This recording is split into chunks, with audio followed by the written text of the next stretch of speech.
The Greeks, gave us this beautiful story. It's called the Pandora's box. There were two brothers, Prometheus and Epimetheus.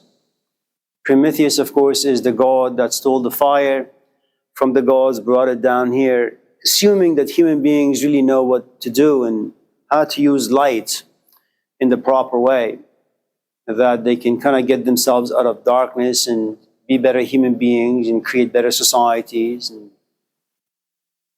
But Zeus knew better. Zeus had always believed that human beings don't really stand a chance. We are far too corrupt. We give way too easily to temptations, that even if you have Jesus Christ, once he dies, he will turn his teaching into a church. And the church will be run by human beings who have had moments of inspiration, but they have never been anointed. They have never been Christosed by God. And so they will easily be tempted by money and power and corruption. And that's the story of all of us. So Zeus said it's much better for human beings to live in darkness than for them to be given light, because they will really destroy everything that's sacred and divine. But Prometheus believed otherwise. Who is right? I don't know. You can kind of judge that for yourself.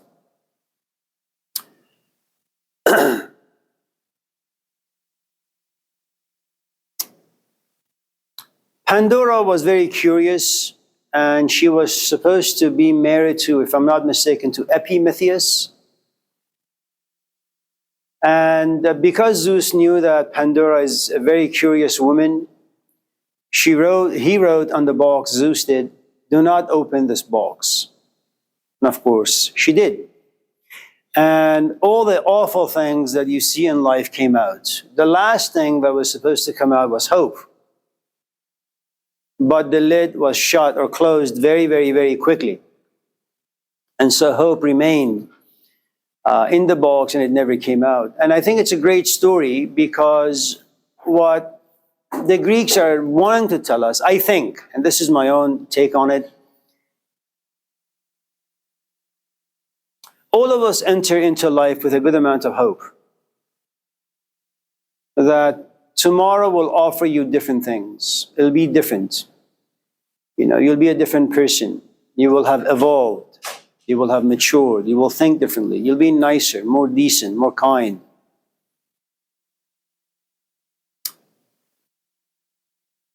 You come to class because you want an A. You go to work because you want a paycheck. You call your friend in hopes of them picking up the phone. You go to a party to have a good time. All of us have expectations. Expectation means that there is something good waiting for you. Imagine you have cancer and you go to the doctor. Well, it's for you to keep yourself updated as to, are there any things you can do to diminish the pain? Your wife is in a bad mood. You say, maybe I should go to Farmer Joe's or Trader Joe's and buy her a bouquet of flowers. Maybe I should go to the cemetery and steal some flowers to give to her. It doesn't really matter. The point is, you wake up with a good amount of hope. And the Greeks say, listen, there is nothing wrong with having hope, but you need to understand that almost every aspect of life contains negative and toxic emotions. Hope will always become victim to envy, to jealousy, to anger, to hopelessness, to despair. Live with the realities of life. I mean, consider go on YouTube and check out some of the lessons that all these teachers have for us about how to be in a marriage, how to be a good student, how to be a good this, how to be a good that, how to overcome depression, how to get rid of racism, bigotry. I mean, these are all hopeful fantasies. And the Greeks say, pay attention to human nature, or what the Christians would call the 7 deadly sins. Do you know how difficult it is to overcome hubris, i.e. pride? Do you know how difficult it is to overcome lust? Not just physical lust, not just for sex, lust for a different grade. I mean, that's what ambition really is. It's lust for power. And the Greeks are realistic people. They're not like Americans. They're not like Europeans. They're not like Christians always giving us a salvation theory. They're very, very realistic folks. And if you go back to the ancient world, what you realize is the following. You don't have academic settings like this. You don't have just commoners coming to school. Why? What happens when you take social science classes? History, psychology, philosophy, religion. What happens? They give you lessons about history. They also give you a good amount of hope. And you walk away from the class saying, okay, I'm going to take these lessons home and apply them, bring them to life. Consider the ideas of Karl Marx. Human beings are alienated animals. We are a stranger to ourselves. We create a society that pushes you into becoming a stranger to yourself. You begin to exploit yourself. You begin to exploit others. Others begin to exploit you. You're filled with anger and envy. Society, culture creates a class system. Money is the root of all people. And all of us are in this competitive mode. You want to get ahead. And you don't mind backstabbing anyone. It's your life. Okay. So if you want to remove yourself from being alienated, well, find ways to become a species self. Don't be an alienated self, be a species self. Which means what? Be creative. Be like a Jesus Christ. It's a how-to. If you do A, B, C, D, you'll be a Khalil Gibran. You'll be a Shakespeare. I mean, that's what the age of reason is all about, that human beings have rationality, they have reason. And if they just focus on things, they can transform themselves in their life. They can, in fact, transform society. That's hope. The Greeks say no.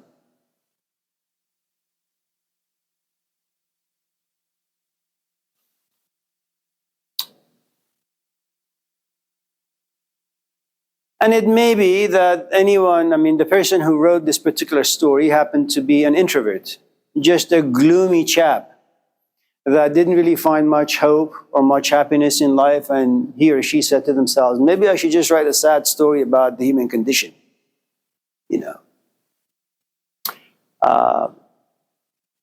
It's like the authors of the four Gospels. The Gospel of Mark, whoever wrote this book, he looks at the life of Jesus and says, man, that's a very sad life.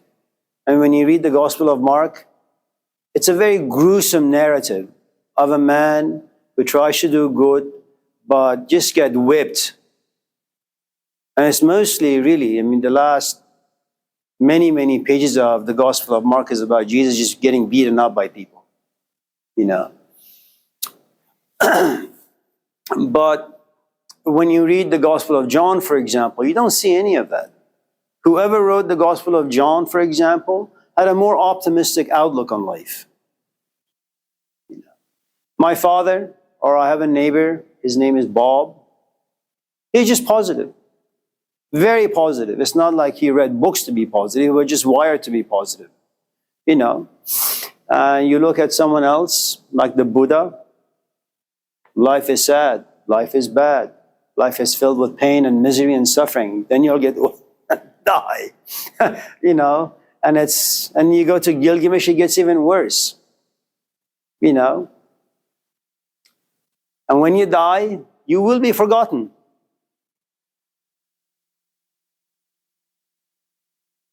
No one will ever remember you, as if you never existed. Anyways, anything else we can talk about? We have about 20 minutes. Kendra? Really? Well, if you were to have something.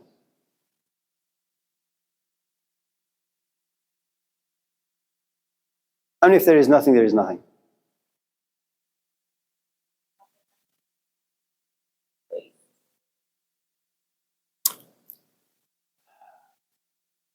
The word prodigal son?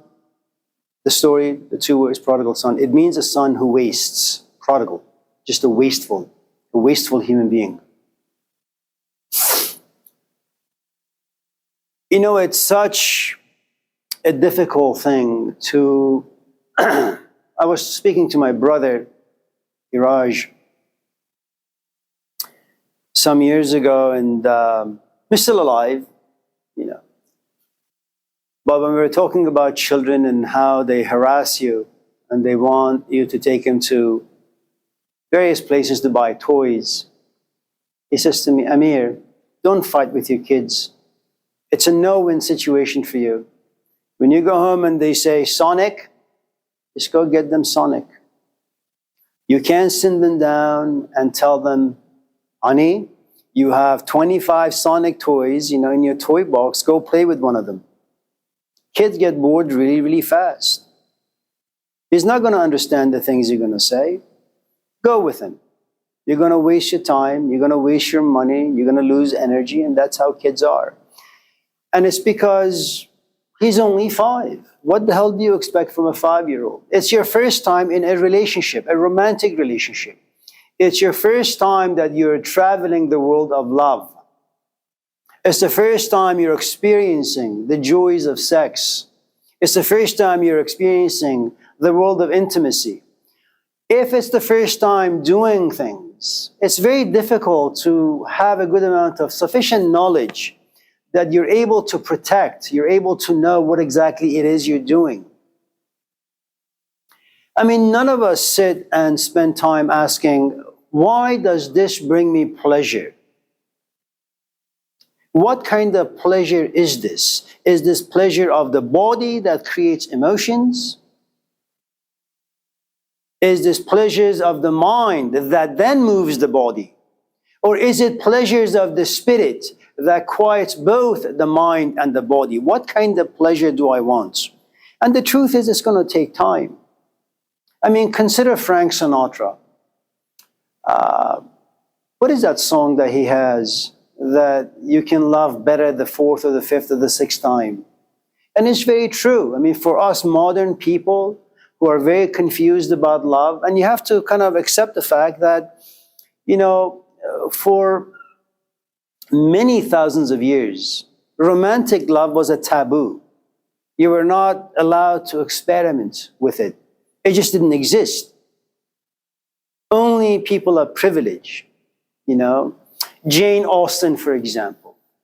When you, for example, read her work or watch the movie Pride and Prejudice, most of the girls in this family, they know they're a burden to their parents, and the parents know that they're a burden.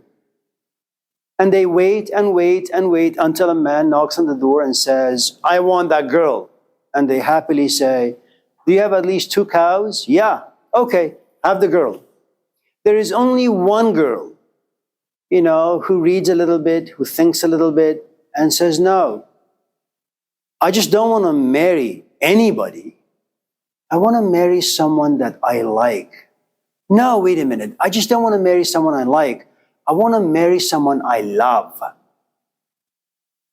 But she is wise enough and clever enough to know that love by itself is not sufficient. She marries someone who has a big house. She marries someone who is somebody in society. And the point Jane Austen wants to make is, love is good, but money is also important. I mean, you can love someone, but if they live in their car, that love will be destroyed in about 3 weeks' time. You need to shower. You need to kind of lay your body flat and give it some comfort, some peace. You need money. So for many, many thousands of years, romantic love was not even in picture. All of a sudden, they say the troubadours, around the 12th century, but forget all of that. Around the 18th century, because of Industrial Revolution, because tiny little villages blossomed into great big cities, now you have options. Now you can fall in love with someone because they look like Kim Kardashian, or you can fall in love with someone who's like a Mother Teresa. You have all these options now, and you say, well, I don't want to get into a marriage because of money. I'm no Judas. I don't want to sell my soul because someone is like a sugar daddy, as they say here. I want to marry because I love. Okay, so it's the first time. Go back to Western literature. It's not there. And if it is, it's very vague and ambiguous. It's not very common. They don't give you how-tos. You know, this idea about how to save your marriage, for example, or how to be in a marriage or better your marriage. Well, you can't really just talk about marriage without considering the Western culture, Western society, individuality, isolation, ambition, capitalism, independence, because they're all huge factors in someone's life. You know, a woman works from 9 to 5, a man works 9 to 5, they both come home exhausted and they have 2, 3, 4, 5 kids. Add to it, they're both on their cell phones. And once in a while they look up, they look at each other, they realize they have nothing in common. And now you want to save their marriage. Are you kidding me? The only way you can save this marriage is by آدمی در عالم خاکی نمی آید به دست آدمی عالمی دیگر بباید ساخت و از نو آدمی. You want to better their marriage? Get rid of their cell phones. Make sure they work less. Make sure they're no longer ambition in the way that capitalism has made them to be. Remove isolation. Remove individualism. Remove media. Remove advertisement. You know, giving people this illusion that, yeah, go on a cruise. Buy your wife a flower. I'm not saying they don't, I mean, they're good. You know, they put a Band-Aid on something that's really just basically larger than life. For thousands of years, you just get married. The husband doesn't see the wife very often. The wife doesn't see the husband very often. When they both sit and, meet one another, the conversation is about politics, religion, and children. That's it. The husband doesn't look at the wife and say, honey, you look unhappy. Is there something I can do? Happiness doesn't exist. You don't get married for happy. You don't have children for happy. These are just things you do. And so our problem in the 21st century is that you have to fall in love. Well, love gives you a good amount of pleasure, but what kind of pleasure do you want to have? You want to fall in love with someone's body, someone's money, someone's house, someone's car? You want to fall in love with someone's mind? Do you know how difficult it is to mature and evolve the way you think about things? But that's not even sufficient. Because there comes a point where you say, yeah, Joe Schmo thinks well, but he doesn't apply his thinking to life.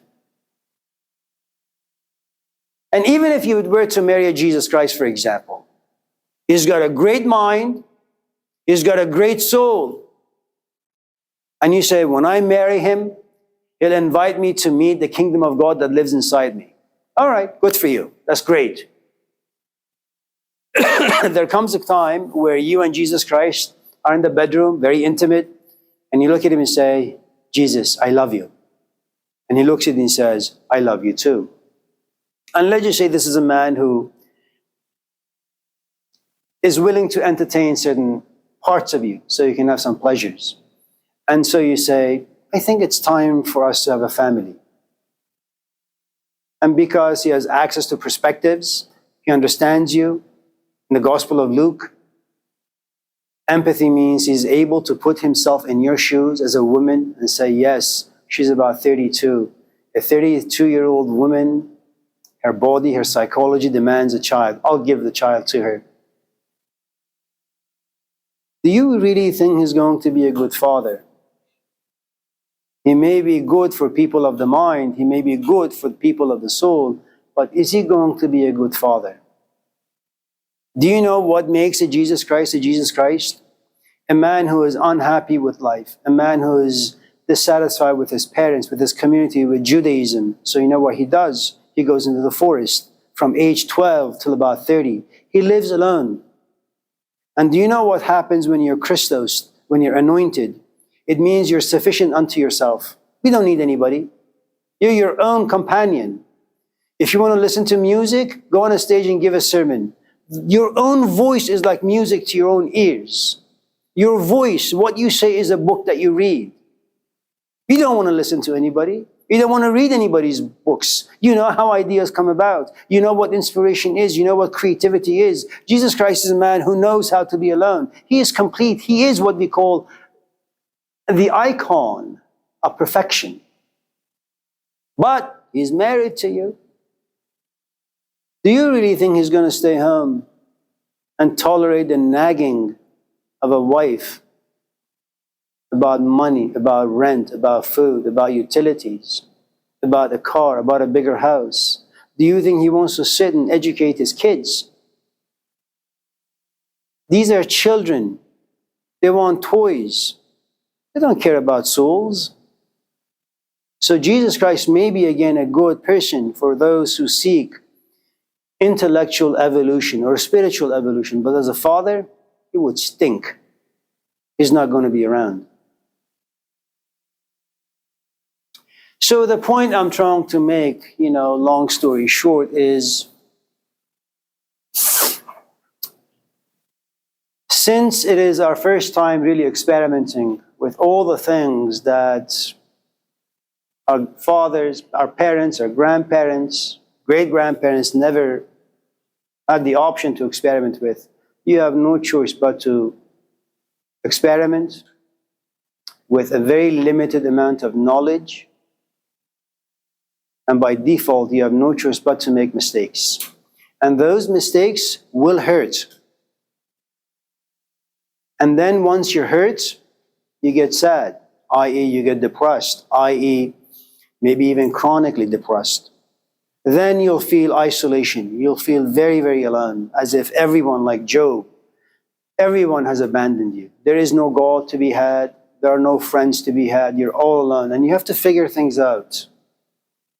And go back to the story of Pandora's box. In trying to figure things out, you're not going to find hope in depression. You're not going to find hope in isolation. You're going to find all negative emotions that come out of this box.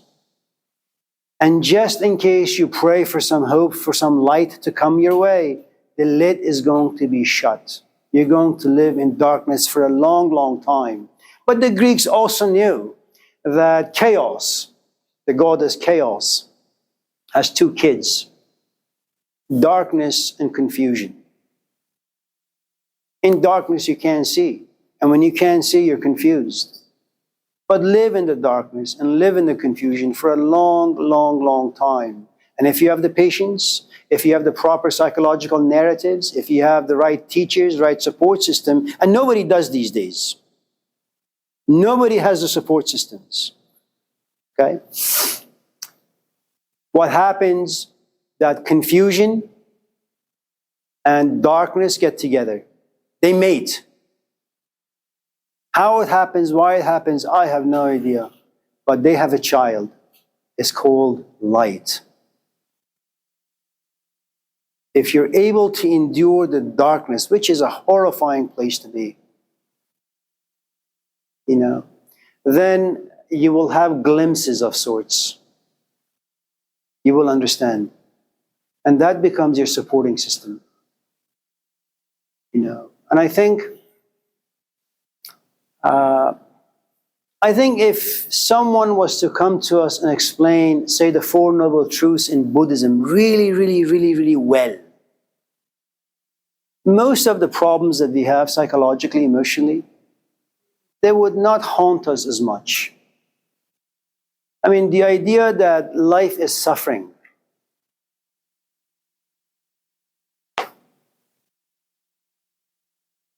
that there is no way out of suffering. And you will suffer for a couple of reasons. You will suffer because you have a very strong sense of self. One of the 7 deadly sins. You suffer because you are proud. You are proud because you have a self, but you have the wrong self. It's the social construct. It's the matrix. And if you examine how the self came about, look at your parents. They give part of your identity to you. Then look at society, advertisement, media, education, and then your own experiences and the way you interpret those experiences. When you add all of those things together, what you realize, well, my name is Amir Sabzevari. I'm a professor. I went to school and I have a PhD. These are strong foundations to have. And should anyone attack any of those foundations, I will retaliate violently. Self.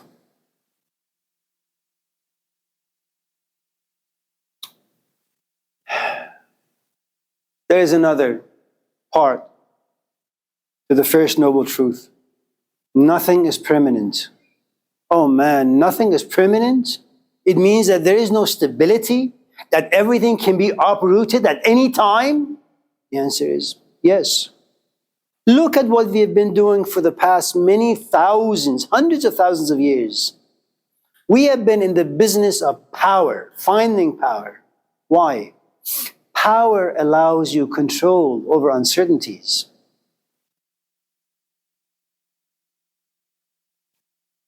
Consider marriage.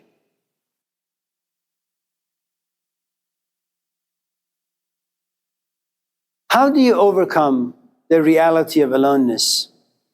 Marriage. How do you overcome the reality of death? You have children who will carry your name or last name. This is the way. I mean, that's what God tells Abraham. That when Abraham complains to God in Genesis that I will die, I will be forgotten, I'm really scared, God says to him, Abraham, have children. They'll carry your name. You'll be immortal. You won't be immortal because of your soul. You'll be immortal because of your children. We have tried to gain as much power as we possibly can to have control over things. And what the Buddhists say, at least the Buddha, not Buddhist, the Buddha, okay, says, you can.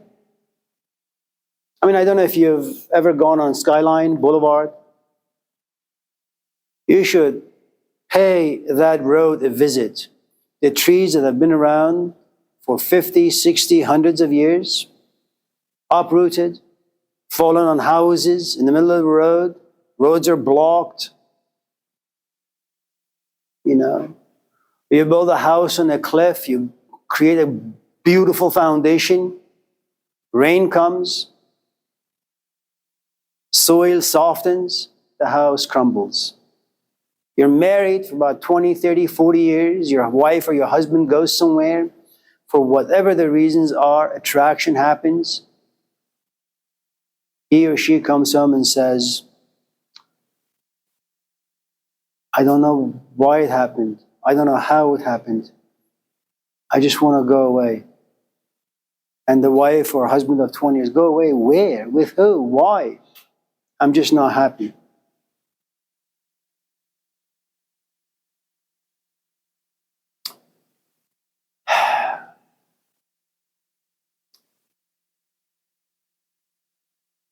There is a positive note to all the things that you waste.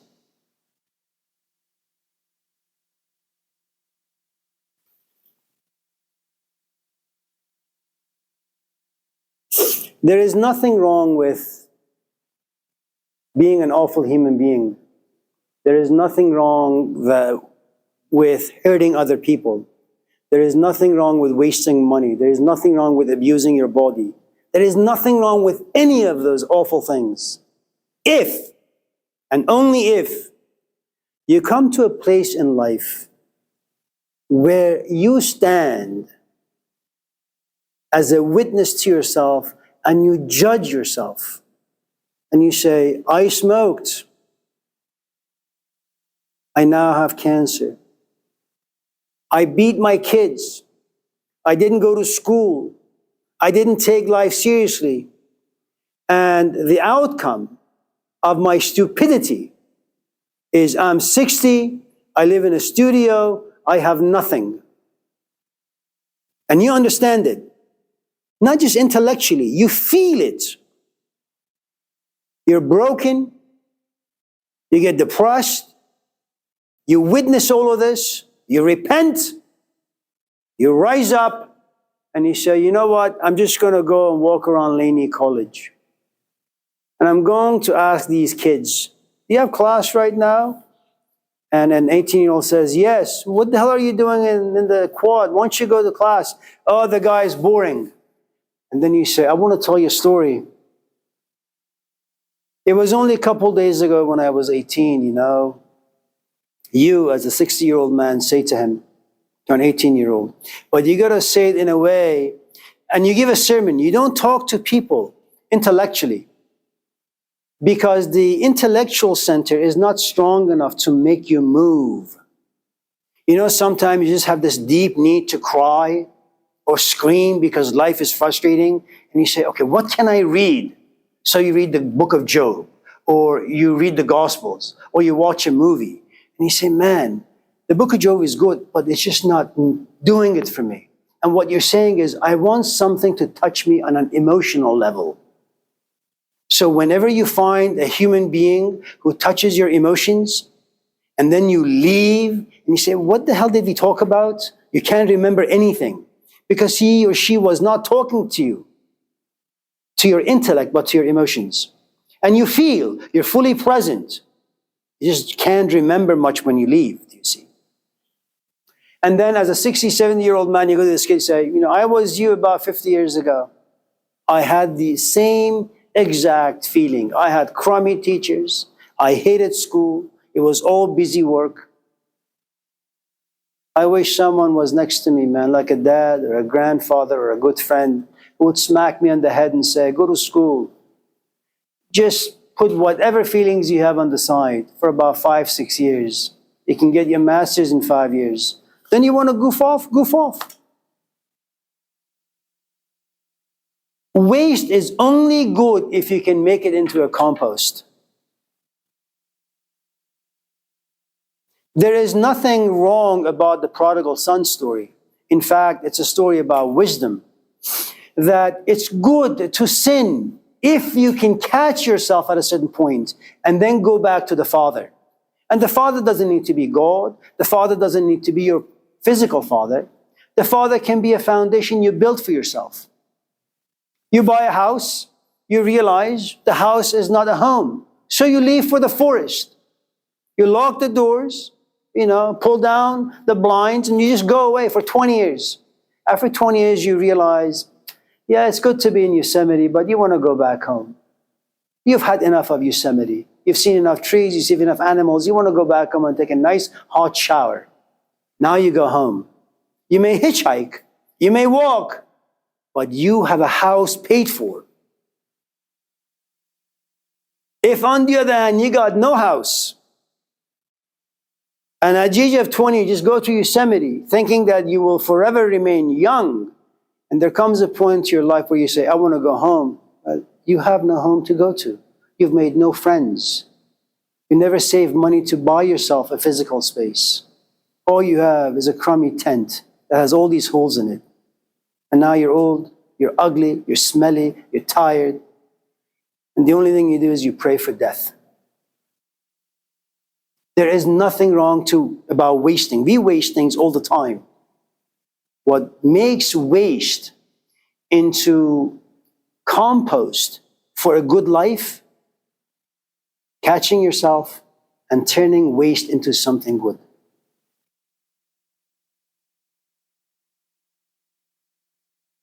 You and I go way back.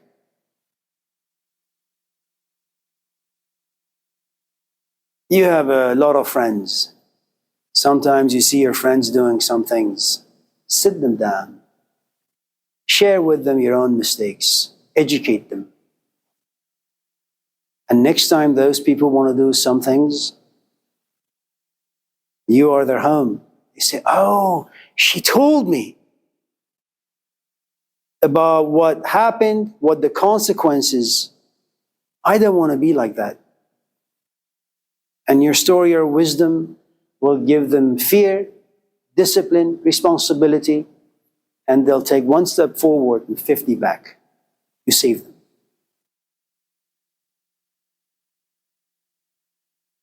It's good to see all of you. Have a good day. See you on, remember next week, it's a holiday, spring break.